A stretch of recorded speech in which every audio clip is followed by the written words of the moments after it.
আল্লাহ রাসূল সাল্লাল্লাহু আলাইহি ওয়াসাল্লাম মসজিদ বানিয়েছিলেন এই জন্য যাতে করে অল্প সময়ের মধ্যে অনেক মানুষের কাছে একটা মেসেজকে পৌঁছে দেওয়া যায়, যেটা আমরা বর্তমান সময়ে প্রতিটা মসজিদ থেকে প্রতিটা মেম্বার থেকে উলামায়ে কেরাম আপনাদের কানে কানে প্রত্যেকের কানে কানে এই হকের দাওয়াতকে পৌঁছে দিচ্ছে। এটা কি দ্বীনের দাওয়াত নয়?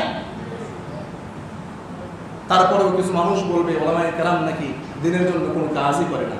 উলামায়ে কেরাম যদি না থাকতো বাংলার জমিনে কোনো মুসলমান থাকতো না।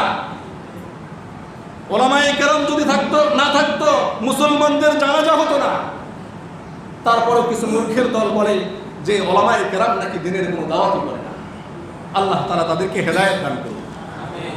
আল্লাহ রাসূল সাল্লাল্লাহু আলাইহি ওয়াসাল্লাম মসজিদ কেন বানিয়েছিলেন তার মধ্যে সর্বপ্রথম এক নম্বরে যেটা বললাম, আল্লাহ রাসূল অল্প সময়ের মধ্যে অনেক মানুষের কাছে একটা মেসেজ পৌঁছে দেওয়ার জন্য তিনি মসজিদ নির্মাণ করেন।